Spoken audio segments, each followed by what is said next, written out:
얼마 전 도내 지자체들이 수천억 원을 들여 건립한 경기장의 혈세 낭비 논란에 대해 보도해드린 바 있습니다. 이번에는 경기장에 이어 박물관으로 시선을 옮겨보겠습니다. 시도 예산이 투입된 지역 박물관이 도내에만 40곳이 넘습니다. 지역민의 문화 향유를 위해서라는 건립 취지이지만 그런데 운영이 부실한 곳이 적지 않습니다. 시민들의 반대에도 불구하고 박물관 건립을 추진 중인 곳도 있는데요. 먼저 김성원 기자가 보도합니다. 지난 2007년 조성된 의왕시 향토박물관입니다. 지역에서 발견되는 문화유산들을 보존하고 시민에게 선보인다는 취지로 설치한 겁니다. 이 박물관을 설치하는 데 든 비용은 2억 원, 인건비와 유지비 등으로는 매년 평균 2억 4천만 원이 사용되고 있습니다. 이렇게 큰 예산이 들어갔고 현재도 투입되고 있지만 지역에서 오래 거주한 주민들조차 박물관의 존재를 모르는 경우가 적지 않습니다. 의왕시 중앙도서관입니다. 이 건물 2층에 박물관이 있는데요. 건물 외벽에 어떠한 표시도 없다 보니 이곳에 박물관이 있다는 사실을 알기가 어렵습니다. 박물관은 잘 모르겠네요. 도서관이로만 알고 우리도 이용을 박물관은 잘 모르겠어요. 뭔 박물관이냐면 철도 박물관은 있는데 여기는 잘 모르겠어요. 이렇듯 박물관 위치조차 제대로 홍보하고 있지 않은 곳이 있는가 하면 박물관의 핵심이라 할 수 있는 전시물, 즉 소장품을 확보하는 면이 미흡한 곳도 적지 않습니다. 경기 지역에서 시도 예산이 투입된 박물관은 모두 49곳, 이 가운데 20곳은 수년 동안 유물이 단 한 점도 늘지 않았습니다. 4곳은 오히려 유물이 줄어들기까지 했습니다.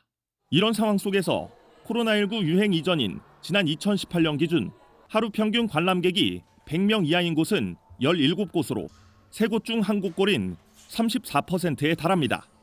성공 사례로 꼽히는 수원 화성박물관에 같은 해 하루 평균 관람객이 1,009명인데 그 10분의 1에도 못 미치고 있는 겁니다.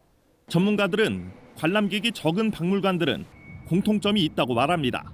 관람객들에게 보여줄 게 적은 상황에서 홍보 역시 적극적으로 이뤄질 리 없고 당연히 찾아오는 사람도 적어질 수밖에 없다는 겁니다. 그다음에 소장품이죠. 그러니까 보여줄 게 뭐가 있느냐는 문제입니다. 그 뮤지엄 자체에서 보여줄 수 있는 커다란 어떤 대표적인 소장품이 없다면 기획을 아주 잘하면 되는 거죠. 그럼에도 불구하고 소장품은 매우 중요합니다. 이 시설이 얼마만큼 좋으냐에 따라서 이제 반복 방문도 가능하고 재방문도 가능하고. 그렇다면 이런 상황이 발생하는 이유는 뭘까? 도내의 한 지역 박물관 관계자는 인력과 예산이 부족해도 너무 부족하다고 하소연합니다. 인력과 예산이 지원되는 건 자치단체장의 관심도에 달려있는데 전임 시장이 지어놓은 박물관에 대해 현 시장이 무관심하다면 간신히 명맥만 유지할 수밖에 없다는 겁니다. 지자체 같은 경우도 자치단체장이 많이 밀어주거나 많이 관심을 가지면 잘 되고 아니면 거의 이제 형식적으로만 갖추고 있는 거예요. 최소 조건만 갖추고 있는 거죠. 시민사회단체는 이러한 현실이 지방자치제도가 안고 있는 문제점에서 비롯된 것으로 보고 있습니다.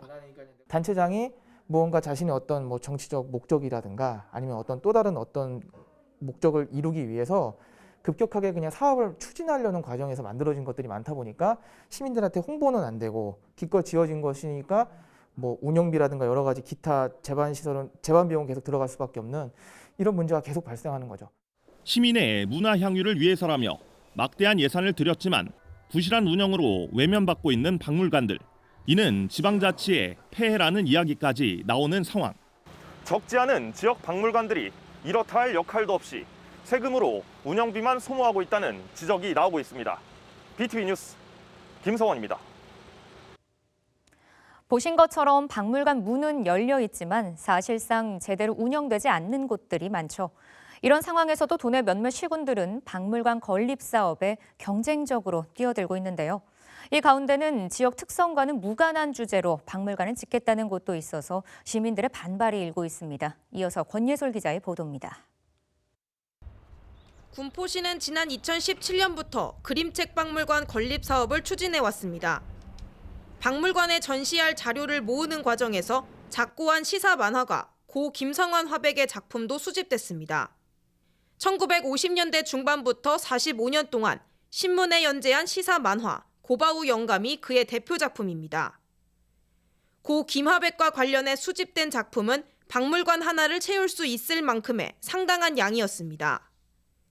이렇게 되자 지난해 군포시는 그림책 박물관을 짓는 것과는 별도로 이른바 고바우 박물관도 건립하기로 합니다. 하지만 이 소식이 알려지자 군포 시민들은 즉각 반발했습니다. 김화백은 성남 출신 작가로 군포시와는 아무런 연고가 없는데 수집된 자료가 많다는 이유만으로 거액을 들여 박물관을 짓는 건 말이 되지 않는다는 겁니다.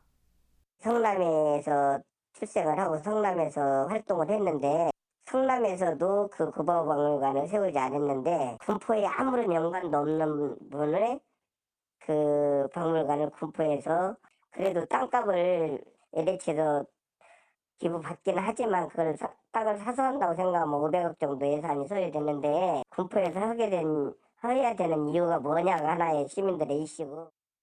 인천시도 이미 10여 년 전 같은 사업을 추진하다 반대 여론에 부딪혀 사업을 철회한 적이 있지만 군포시의 입장은 단호합니다. 오는 9월 그림책 박물관이 개관 예정이긴 하지만 수집된 작품을 모두 전시하기엔 공간이 부족하기 때문에 고바우 박물관이 추가로 필요하다고 밝히고 있습니다. 박물관, 도서관, 기록관이요. 규모가 크지 않습니다. 그래서 저희가 그 세 가지 영역을 다 넣는 것도 사실은 부족한 부분이 있어서요. 고바우 그 유품이 지금 한 만여 점 정도 되는 것 같은데 그걸 다 포용하기는 어려운 것으로. 전문가들은 시설 건립에만 중점을 둔 나머지 수십억 원을 쓰고도 관람객에게 외면받는 부실박물관이 될 수 있다고 우려합니다. 시민들에게 사랑받지 못한다면 성공 가능성이 낮아질 수밖에 없단 겁니다.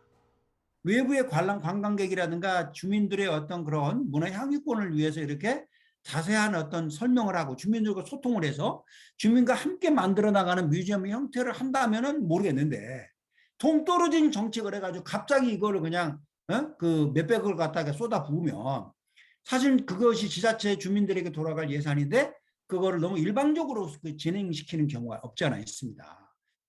현재도 많은 지자체가 박물관 건립 사업에 경쟁적으로 뛰어들고 있습니다. 최근 오산시는 역사박물관, 광명시는 소방박물관 건립을 추진하고 있습니다. 경기도엔 시도 예산이 투입된 49개의 박물관이 있지만 앞으로 더 늘어날 전망입니다. 건립 비용부터 운영비까지 시민들의 혈세가 들어가는 만큼 시작 단계부터 시민들이 납득할 수 있는 건립 목적이 뒷받침돼야 한다는 지적이 일고 있습니다. BTV 뉴스 권예솔입니다.